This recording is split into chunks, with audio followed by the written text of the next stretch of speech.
community. They are great examples of what it truly means to be a Knight.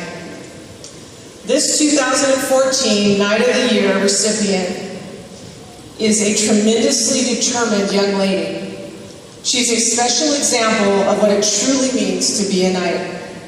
She is creative, polite, hardworking, sincere, organized, an unassuming leader, and always has a smile on her face.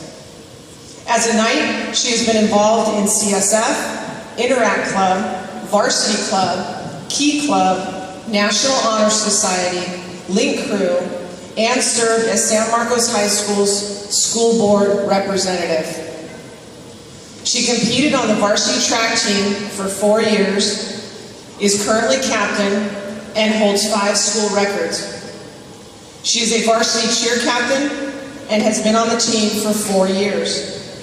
She can be found at virtually all events and will cheer and work until she is physically unable to give anymore. She bleeds blue and embodies what it is to be a prideful Knight. She will graduate with a 3.88 GPA and plans to attend San Diego State University to major in biology and pursue a career as a physician. Please join me in congratulating our Female Knight of the Year, Tyra Jones.